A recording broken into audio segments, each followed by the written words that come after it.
Good afternoon. And thank you for coming today as we kick off our Irish Heritage Month exhibit, The Irish of Massachusetts, as well as our Irish Month lecture series. We would like to thank the Hibernian volunteers, Pat Burke, Ann Collins, Bob Gauthier, Rita Jensen, Jack Leahy, Catherine McCarty, and Bill and Jane Valentin for their assistance in helping to make this exhibit possible.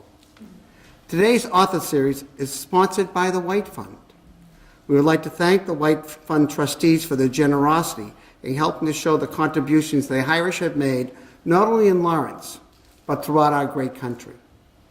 We want to note that our Irish Heritage Month events are partially funded by the Lawrence Cultural Council, and we'd like to thank them for their support as well.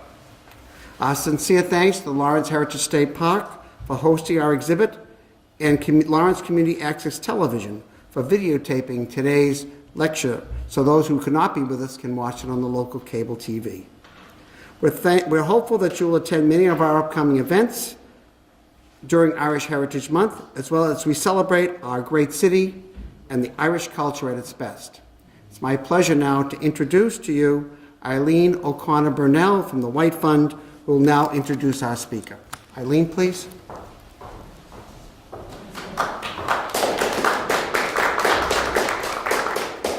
Thank you. As Mr. Sullivan mentioned, my name is Eileen Brunel, and I am one of the White Fund trustees. On behalf of myself and my fellow trustees, Jay Dowd and Mary Guerrero, I want to welcome you all here today, and thank you for participating in the lecture. It is my honor to introduce our speaker today, Christopher Klein. Christopher is the author of Strong Boy, The Life and Times of John L. Sullivan, America's First Sports Hero, and Discovering Harbor, are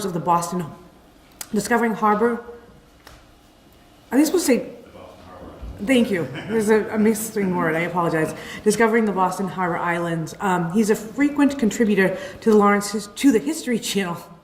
Their website, history.com. Chris also has written for the Boston Globe, the New York Times, National Geographic Traveler, Harvard Magazine, Smithsonian.com, and AmericanHeritage.com.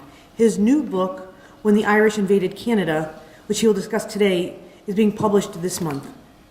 Just over a year after Robert E. Lee relinquished his sword, a band of Union and Confederate veterans dusted off their guns. These two former foes, however, had no intention of reigniting the Civil War. Instead, they fought side by side to undertake one of the most fantastical missions in military history, to seize the British province of Canada and hold it hostage until the independence of Ireland was secured. In this talk today, we will talk of the outlandish, little-known story of the self-proclaimed Irish Republican Army that carried out 5 attacks on Canada, known collectively as the Fenian Raids, between 1866 and 1871. With the tactic support of the U.S. government, this motley group, including one armed war hero, an English spy infiltrating rebel forces, and a radical who staged his own funeral, they managed to seize a piece of America's northern neighbor, if only for a matter of days. It's my pleasure to introduce to you Christopher Klein.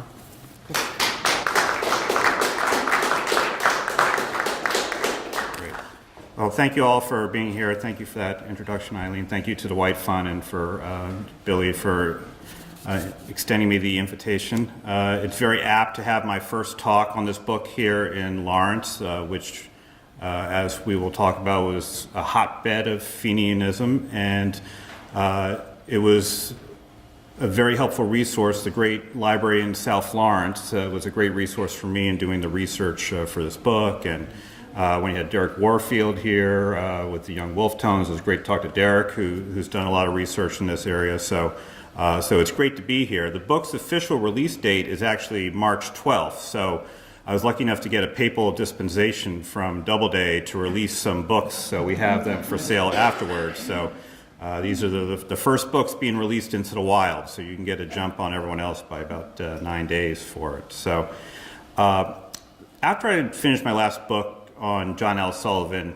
I told my agent about this idea I had for my next book, and I said, well, it's a story about a bunch of Irish Americans who fled the Great Hunger in Ireland.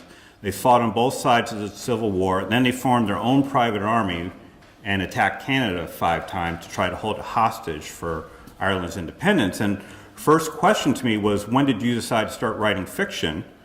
And her second question was, how many pints of Guinness did you drink coming up with this idea?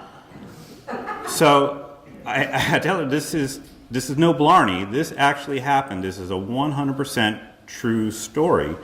And they attacked Canada not once, but 5 times between 1866 and 1871. So it sounds absolutely absurd today. Part of what I'm going to try to do is transport you back 150 years, and you'll find that this idea wasn't as crazy as it sounds today. Now, too often these Irishmen are dismissed as, quote, just a bunch of drunken Irishmen, as one so-called Fenian Raid historian described them to a Canadian magazine. But I want to show you today, these were in fact highly trained, experienced soldiers who were carrying out a carefully crafted, if poorly executed, war plan. So, why would anyone want to attack sweet, peaceable, friendly, polite Canada, where even after you get into a traffic accident, the buses will tell you sorry?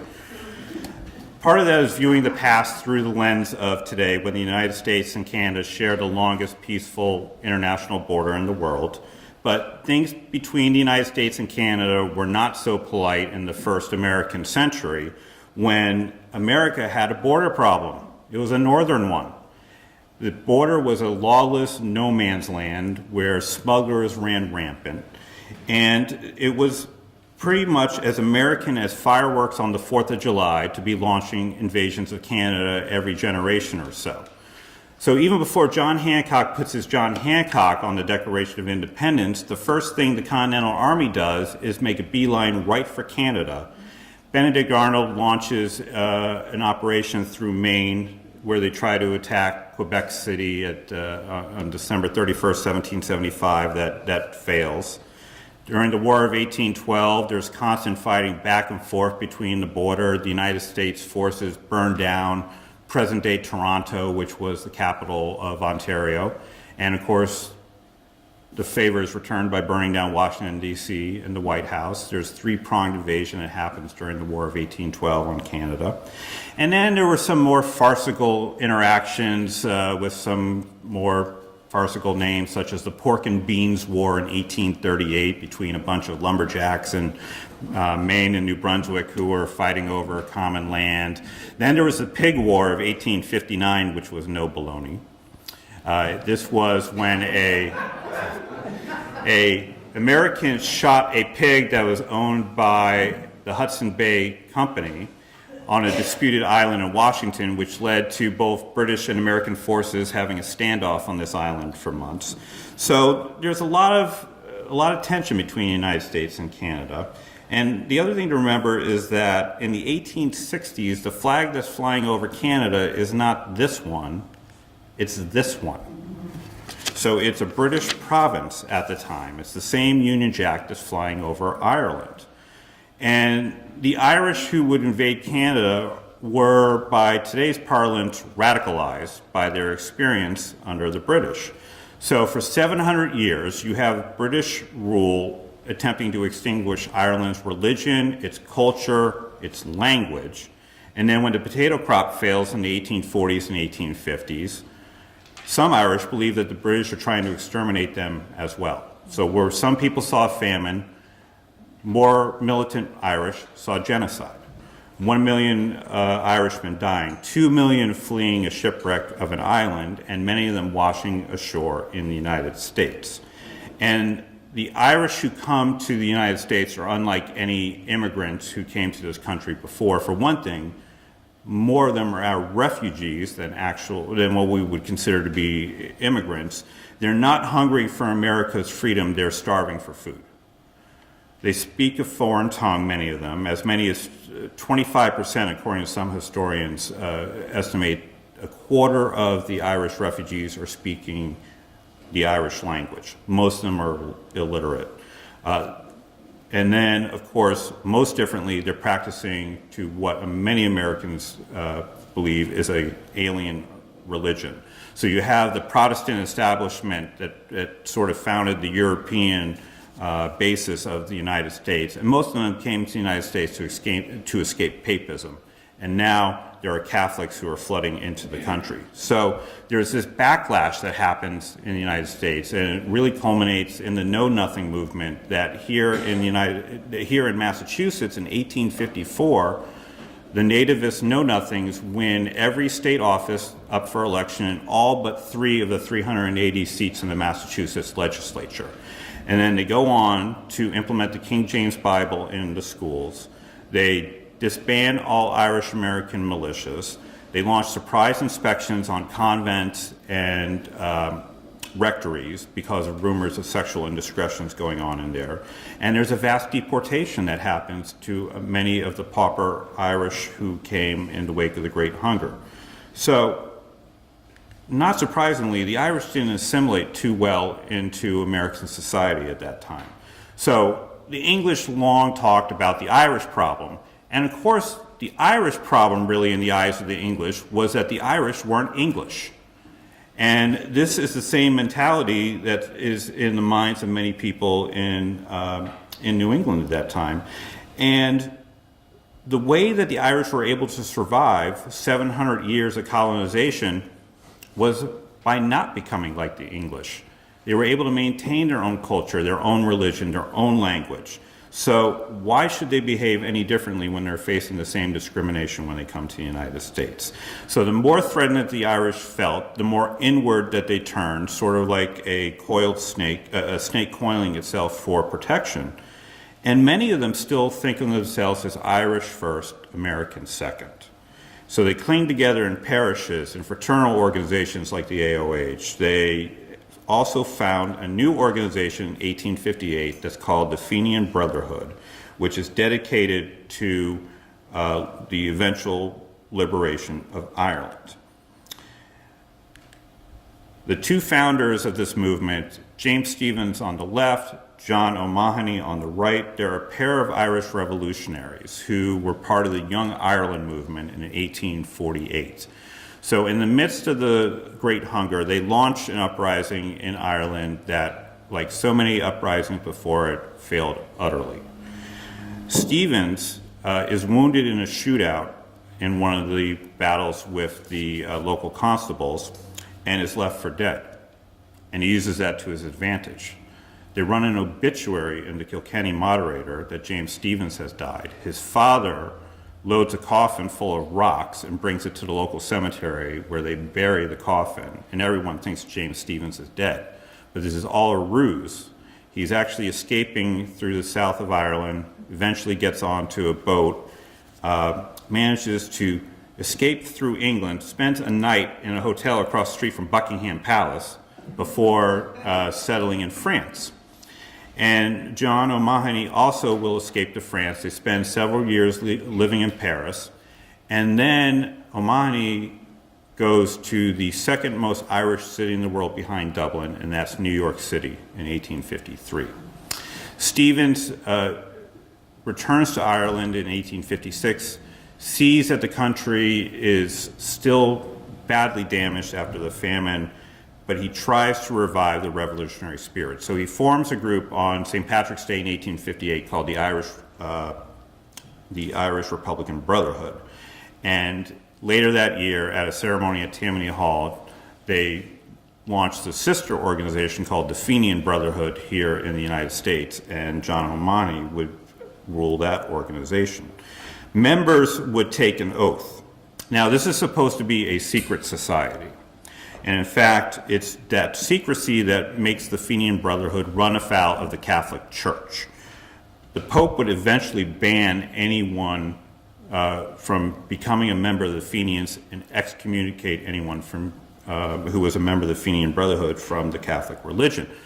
Now, the irony is that this secret society was anything but, because these Irish definitely were using their gift of gab very freely, and anything that was going on inside the Fenian Brotherhood would often find its way onto the front pages of newspapers, and also there were spies from Britain and Canada and the United States who would infiltrate the organization. So the organization starts to grow, and then in 1861 the Civil War happens. And according to one historian, approximately 200,000 Irish fight in the Civil War. About 20,000 on the Confederate side, 180,000 on the Union side. And many of them who fight are members of the Fenian Brotherhood, and they see the Civil War as a training ground for the war that they're preparing to fight, and that is a war to free Ireland against the British. And the Union camps would be very fertile recruiting grounds for the Fenian Brotherhood. In fact, in 1863, the Union soldiers were given passes to leave the battlefields of the front lines and travel to Chicago for the first ever convention of the Fenian Brotherhood. And by the end of the Civil War, the Fenian Brotherhood has about 300,000 members. And having gone through the crucibles of all the battles at Gettysburg and Fredericksburg and Bull Run, they're ready now to launch the invasion of Ireland. And this was always the plan when Stevens and O'Mahony founded the Fenian Brotherhood and the IRB, was that here in America, this would be where they would raise the money, secure the weapons, ship them to Ireland, and James Stevens would get his army ready there to launch the uprising. And the Fenian Brotherhood, after the Civil War, is very powerful. The Irishmen actually established their own state in exile. They have their own president, their own constitution, and this building, the Moffat Mansion, is their own capital right in the heart of New York City.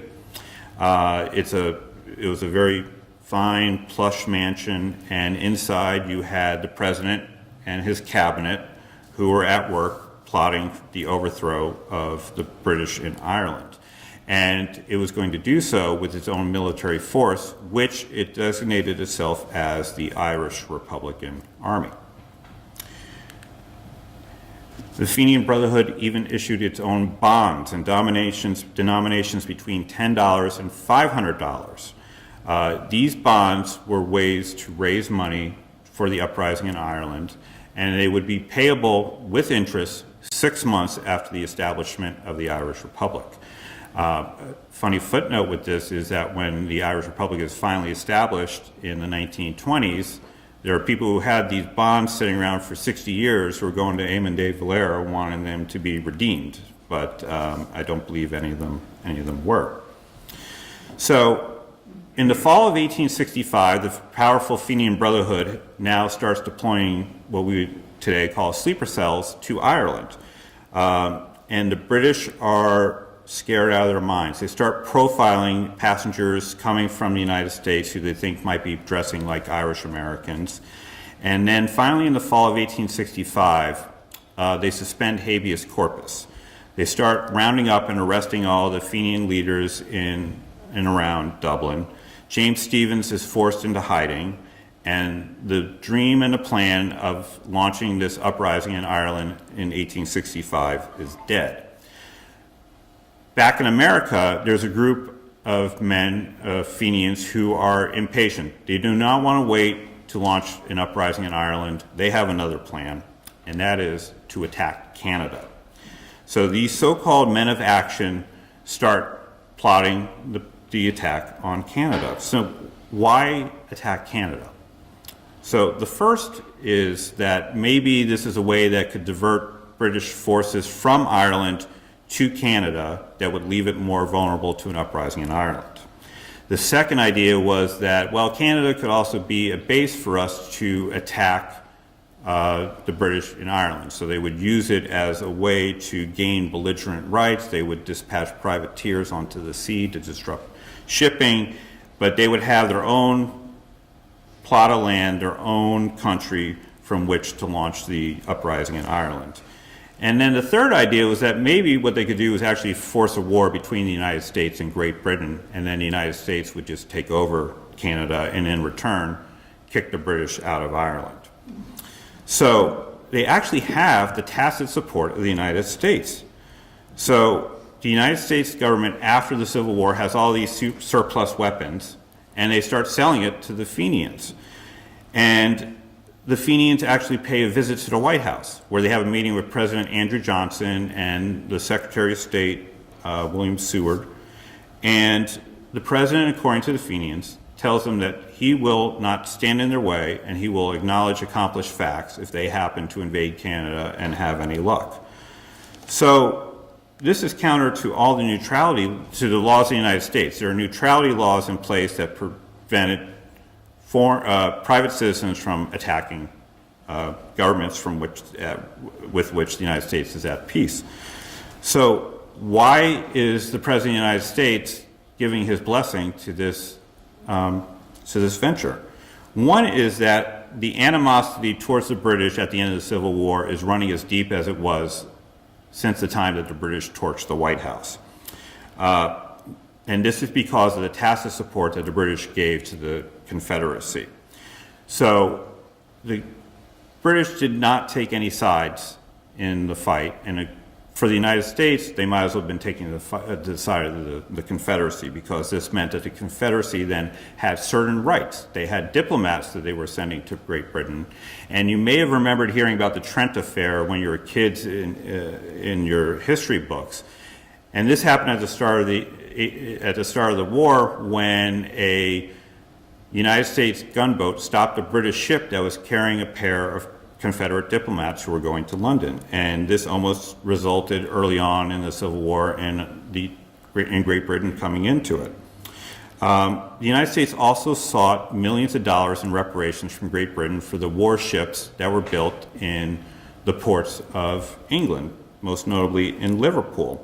And this ship here, the CSS Alabama, was the most fearsome of the ships that were built by the Confederacy.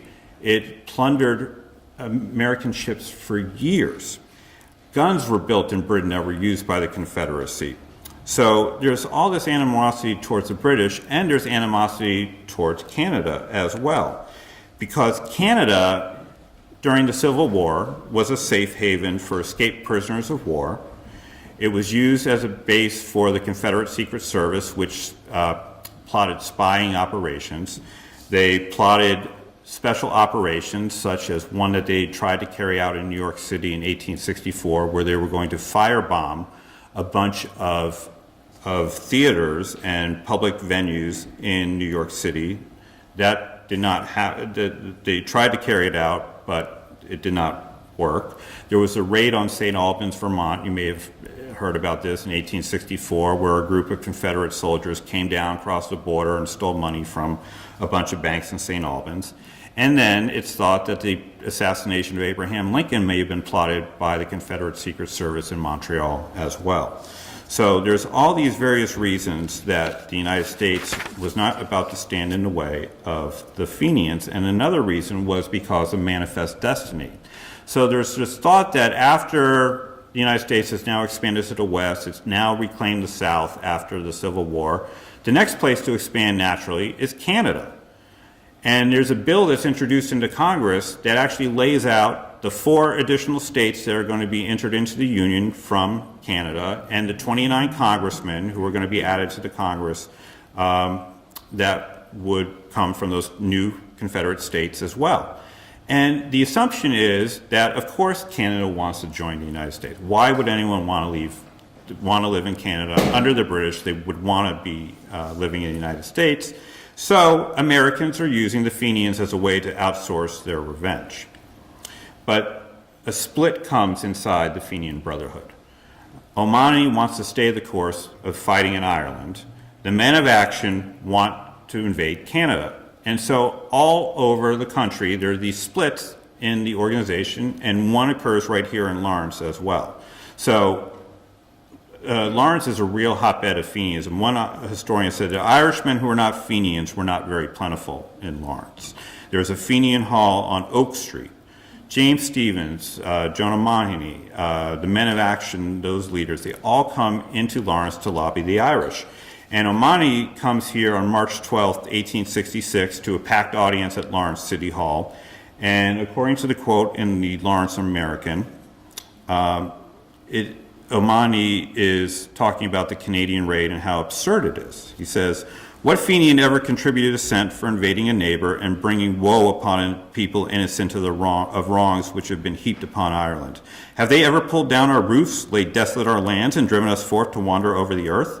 We owe them no enmity. and be trusted that the banner of Ireland would never be used, as has that of her oppressor, as an emblem of robbery, piracy, and subjugation. Well, the people who were for the plot to invade Canada thought the idea of invading Ireland from the other side of the ocean was equally absurd. So there's a split that goes on in the organization, and the people, those in Lawrence who follow O'Mahony and Stevens, the uprising in Ireland, are the ones you're probably most familiar with. One of the regrets I have in the book is that I couldn't give as much space as I wanted to about the actions of the Irish Americans who traveled across the ocean to try to have the uprising in Ireland. And those included John Breen, Timothy Dacey. They go to Ireland in 1866 and 1867 after fighting in the Civil War. And Dacey is probably the most famous of these. He gets arrested in Manchester, England, and in what is known as the smashing of the van, a group of Fenians stop the police van and they start attacking it with clubs, with rocks, and a pistol is fired into the van and kills a British constable. Dacey escapes. 3 men are eventually convicted of the crime and are hanged, and they are known as the Manchester Martyrs. James Cahill, who was said to be the man who fired the pistol, not Allen, Larkin, and O'Brien, who were the 3 Manchester Martyrs. If true he fired the pistol, we're not sure. We do know he died in Lawrence, however. So there is that connection. So getting back to the invasion of Canada, O'Mahony sees his support slipping away. There's a lot of enthusiasm for this idea of attacking Canada, and O'Mahony all of a sudden does a complete 180 and decides that he too is going to get a jump on the other group, and he's going to launch an attack on Canada, and he's going to target Campobello Island, which you may think of more with FDR as his summer retreat, but this is an island right over the border from Maine in New Brunswick. And so O'Mahony launches an operation that's going to go from Eastport, Maine, which is the easternmost city in the United States, and attack Campobello Island. It's a complete disaster. The ship with the arms on it is stopped by the United States government. The British have infiltrated the organization. They know it's coming. So when the Irish show up, there's already British warships out in the bay. And the United States military dispatches General George Meade, the hero of Gettysburg, to get his former men that fought with him in the Civil War, to get them back from the invasion. So ultimately, there's a nighttime raid on one of the custom houses on the British side. There's a Union Jack that's seized, and that's it. That's the whole operation, and it's called the Eastport Fizzle for a reason. So O'Mahony has to resign in disgrace because he's now gone contrary to what the original plan was, and now it's a complete disaster. The men of action, though, these people who have been plotting all along to attack Canada, they realize that to regain their good name, they're going to have to move, and they're going to have to move quickly. So this plan is put together by the Fenian Secretary of War, Thomas William Sweeney. And Sweeney is the epitome of the fighting Irish. He came to America, born in Ireland, crossing the Atlantic as a child to come to America, and is washed overboard. He spends a half hour in the water, but manages to survive and be pulled back onto the ship. He fights in the Mexican-American War. He loses his arm.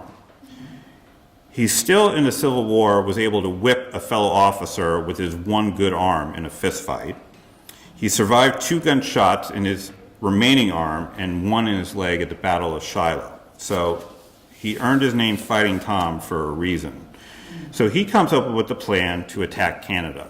And as you can see, it's a pretty broad-based one all the way from Vermont to Chicago. So he has an amphibious operation. He's going to launch from Chicago and across Lake Erie from Cleveland. He has a land force that's going to cross from Detroit into Ontario, and another one from Buffalo.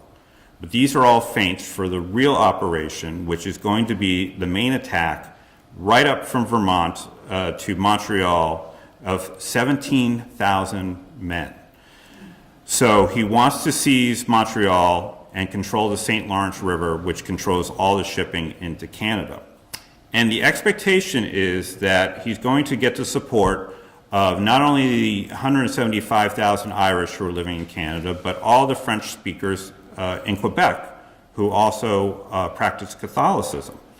So this has long been the idea of every attack in Canada, again, that Canadians don't want to live in Canada, they want to be part of the United States, and they will readily join us as soon as we cross the border, and we'll be treated as liberators. So this plan, it's a sound one, according to this man, John O'Neill, who really is the thread through the entire narrative of when the Irish invaded Canada. So John O'Neill is born in County Monaghan in Ireland on the borderlands of Ulster.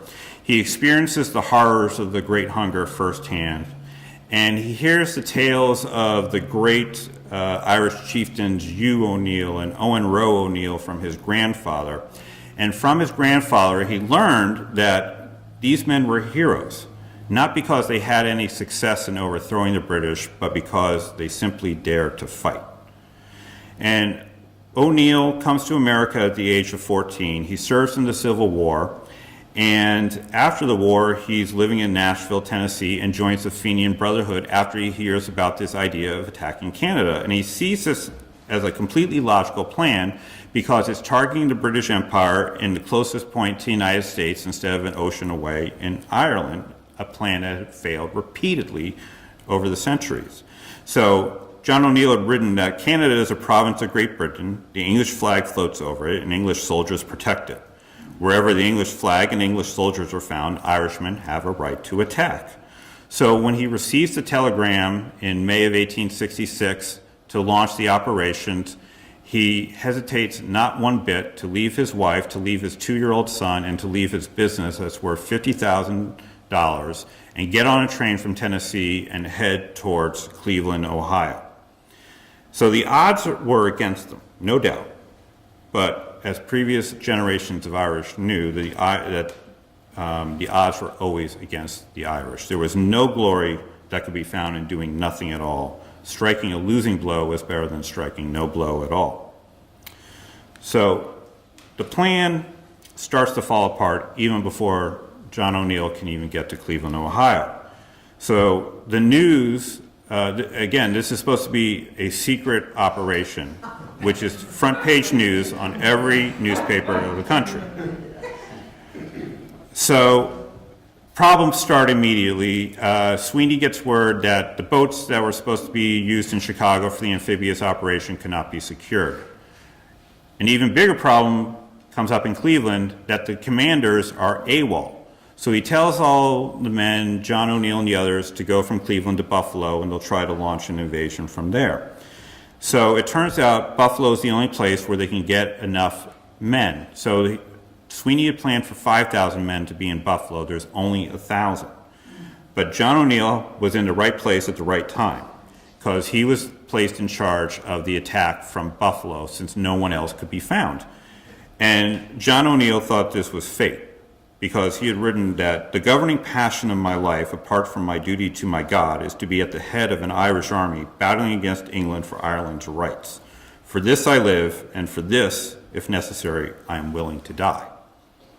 So on the night of May 31st, 1866, John O'Neill starts leading the army of the Irish Republican Army out of the First Ward, which is the Irish neighborhood of Buffalo. And his army is old and young. He's got Catholics and Protestants, he's got Yankees and rebels, but he's got a lot of Civil War veterans who have a lot of experience. So in spite of this being all over the news, there is no Canadian force waiting for them on the other side of the Niagara River from Buffalo, but the United States is ready to stop the IRA with the USS Michigan, which is this boat here. So as soon as he hears that the Irish are on their way through the streets of Buffalo, Captain Andrew Bryson orders his pilot to launch the USS Michigan out into the Niagara River. What Captain Bryson didn't know was that the IRA had a sleeper cell on the USS Michigan. James Kelly and 16 other Fenians were sailors on board the USS Michigan, and they knew that the only way that that boat could sail into the Niagara River was with its pilot, Patrick Murphy. But don't let the name fool you. Patrick Murphy was a loyal member of the British Navy, even though he had Irish blood running through them.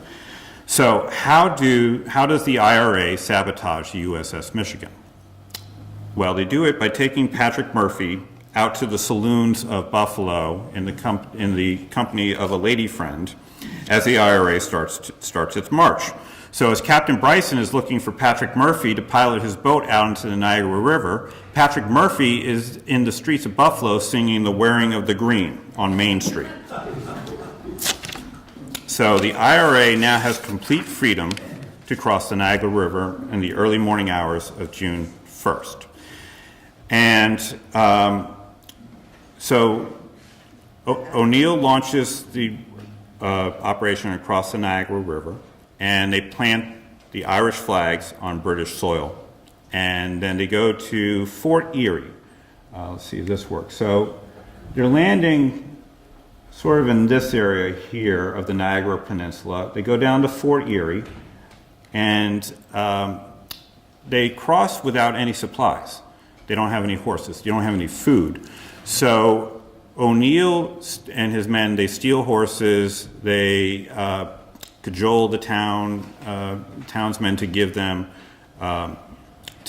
food. The selectmen then start bringing out a lot of alcohol too, because they want to get these guys drunk and basically do to them what they just did to Patrick Murphy. But O'Neill mandates that no one's going to be drinking any alcohol. There are soldiers here, and he's got a force of about 600 men. And so he starts cutting down telegraph wires and tearing up railroad tracks. And the Canadian Defense Forces are still nowhere to be found 24 hours after they have landed. But O'Neill gets word that the combined forces of the Canadian defenses and the British Army are on their way. So he starts moving his troops inland to try to get to this canal here, which is a very important strategic lifeline. So on the morning of June 2nd, he's right outside the town of Ridgeway when he sees redcoats coming his way. And he also sees Canadian Defense Forces coming in his way. So he sets his men up on a high bluff on what is called Limestone Ridge. And he's outnumbered, but he's got a much more experienced force. Because remember, a lot of his men fought in the Civil War. They're actually some of them are wearing their blue Union jackets. Some of them were wearing their gray Confederate jackets. Okay, they're fighting side by side. And the Canadian Defense Forces, some of them had never fired a gun before in their lives. Some of them were just farm boys that they had taken to be in the local militia. Others were students at the University of Toronto, who they got a knock on their door the night before that they didn't have to study for their finals anymore. That was the good news. Bad news was they had to go fight they had to go fight the Irish who were invading the Niagara Peninsula. So O'Neill really proves himself to be a natural leader and a talented commander. So the battle starts, and he's got his men up on the ridge here. And I'm going to show you two images here of the Battle of Ridgeway. So if you take a look at this one, all right, it's a beautiful work of art, very colorful, okay? So you, of course, have all the Irish forces in their green uniforms. You have all the Canadian British forces in their red uniforms. This is not how it was at all. And they were not fighting at close quarters like this either. So as I mentioned, what the IRA would be wearing were more of a mismatch of their Union blues and Confederate grays. Some of them might have had some green sashes on them, or just wearing their civilian clothes. Here's a more realistic depiction of what was going on. And this is of the Canadian Defense Forces, and you can see they're the ones who are actually wearing green uniforms. So this caused a little bit of confusion out on the battlefield, because you had all these men in all different colored uniforms out there, and they are firing more in a guerrilla style operation here from behind trees. They have to go over picket fences, It's not like this Revolutionary era battle scene that we see here. So the Canadians start pressing the Irish back towards the ridge, and O'Neill then decides to do a risky maneuver, which he knows can only be done with veteran soldiers such as he has. So he has his men sort of pretend that they are in a forced retreat, and they start backing up really close to where O'Neill is waiting on top of this ridge. And then all of a sudden he gives the order to charge. And out from behind this ridge comes O'Neill and another commander on his horse, and a whole bunch of Irishmen over the top. And the inexperienced Canadian Defense Forces just start in a hasty retreat. And the inexperienced commander sees the horses and thinks that a cavalry charge is coming, but it's just two Irishmen on a horse. So what he does is a textbook defensive maneuver. He orders all his defense forces in a square, which they are basically now sitting ducks. Okay, so they are just in a square, and the Irishmen are just knocking them off one by one. And the Canadians panic, throw down their guns, and they just go through a whole-scale retreat. So O'Neill carries the day. It's the first victory by an Irish army over the forces of the British Empire since 1745. And about 20 men died on both sides. That afternoon then, O'Neill is expecting that he's going to be getting all these reinforcements that aren't coming. And the reason is that finally the USS Michigan has gotten out onto the Niagara River. I guess Patrick Murphy is now sobered up that they can be out there. Other American ships now have cut off their lifelines because Fenians are pouring into Buffalo from everywhere across the country. So O'Neill has to circle back to Fort Erie, where they landed. And again, there's a gun battle, and again, he's victorious over the British. But he sees that he has no way of getting any extra supplies, and he's forced to order a retreat back over the Niagara River to the United States to end this attack on Canada after 48 hours. Now, the Fenians think they've been double-crossed by the White House and all the assurances that they had been given. And the Lawrence American even runs an analysis that says that no one doubts that the Fenians would have taken the country if they had been allowed to by the United States. So you can see where the blame is going here. The Fenians are taken prisoner by Captain Bryson on the USS Michigan, and they have to spend a few days in the open air on this scow that is just attached to the back of the USS Michigan here. And the leaders are taken into custody, including John O'Neill, for violating the neutrality laws. And they get some legal help by a local Buffalo lawyer named Grover Cleveland, who, of course, goes on to be President of the United States.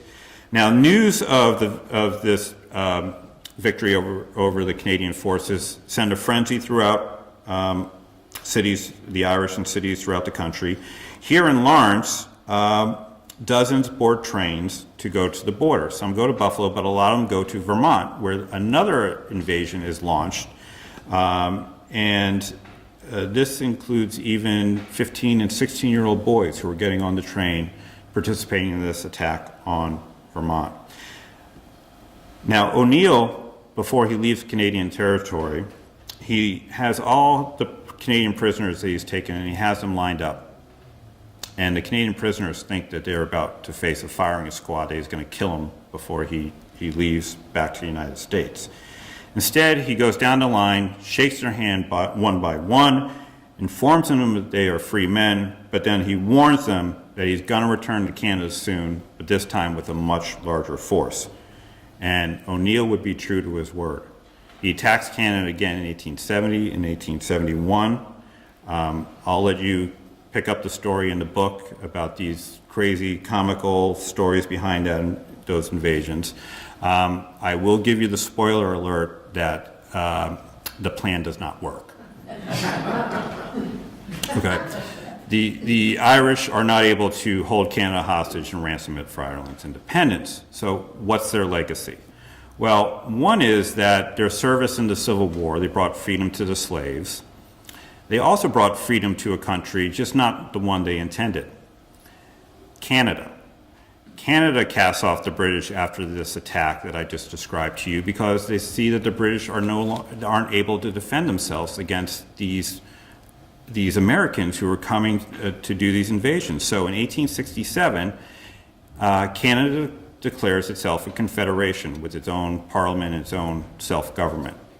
So the Fenian Raids are big in Canadian history textbooks. There have been several books written about the Fenian Raids. Mine is the first to tell this story from the perspective of the Irish Americans who are carrying it out.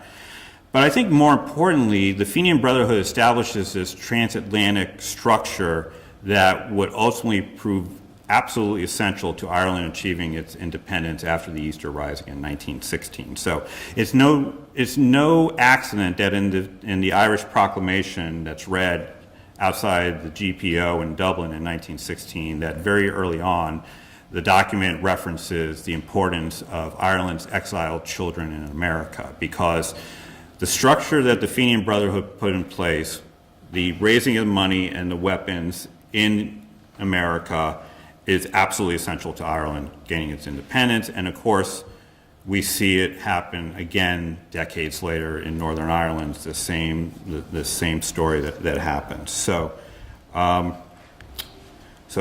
will leave with that. As I said, we have some, the first books, we just freshly opened this box today, so it's the first chance to get these books before anyone else. You'll learn more about some of these other characters in the book, as an English spy posing as a Frenchman who pretends to be a Fenian. There's a Fenian leader who turns a British loyalist. There's spy rings, assassinations, political double dealings, executions. Ulysses S. Grant's the main character in this book too, as well. So you can go to my website also. It's christopherklein.com, and there'll be links there to on March 12th when the book comes out. You can also get it in audio format and electronic format as well. So thank you again for having me to speak, and I'd be happy if anyone has any questions about anything. Yes, Jim.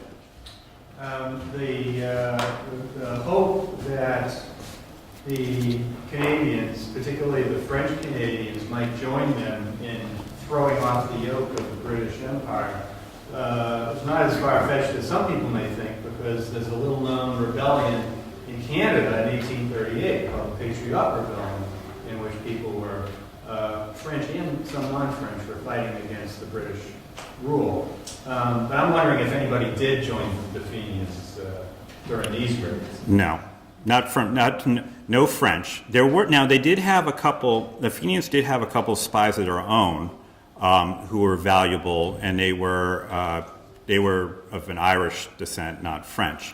So they did have a couple of spies. O'Neill had a few spies that really helped him with doing the reconnaissance at the Battle of Ridgeway and would prove vital to them. But they found that even the Irish in Canada weren't too enthusiastic backers of this. And in fact, the leader of the Irish in Canada, Thomas D'Arcy McGee, this would be a big point of contention, and he would be assassinated by a suspected Fenian because of this idea of, well, should the Irish join with the Irish in America and become part of America? But a lot of the Irish they wanted to be Canadians, and a lot of the Irish in America could not understand why, but they were not in support of this action as well. So, yes? Where is the population of Irish in Canada? So, the Irish in Canada is probably about 175,000 at this time. The population of Canada as a whole was about 1/10 of that of the United States. I think it was maybe 4 million people in Canada at the time. They were primarily located from Quebec to Toronto. During the Great Hunger, a lot of Irish actually came through Canada because it was a shorter transit, and it also meant it was less money. So some of them would come there was an island, I think, right outside of Quebec City, where that would be the first port of call. And some of them would then continue on to the United States. Others then planted roots in Quebec City or moved further down to St. Lawrence, to Montreal, which had a very large Irish population at the time. And if you look at the city flag of Montreal, there's actually 4 different symbols on it. One of them's, I think it's a shamrock to symbolize the Irish. And then Toronto as well, there was a small group of Irish militants in Toronto who were trying to assist in this operation, but they ended up being arrested as well. So it's really in that area where most of all the population, what we think of Canada today, was really Quebec and Ontario. Once you got west of Toronto, there wasn't much population at all during that time. The last attempted Fenian raid in 1871 is in Manitoba. And this becomes a complete farce because John O'Neill seizes 2 buildings, a Hudson Bay Company outpost and a Canadian Customs office.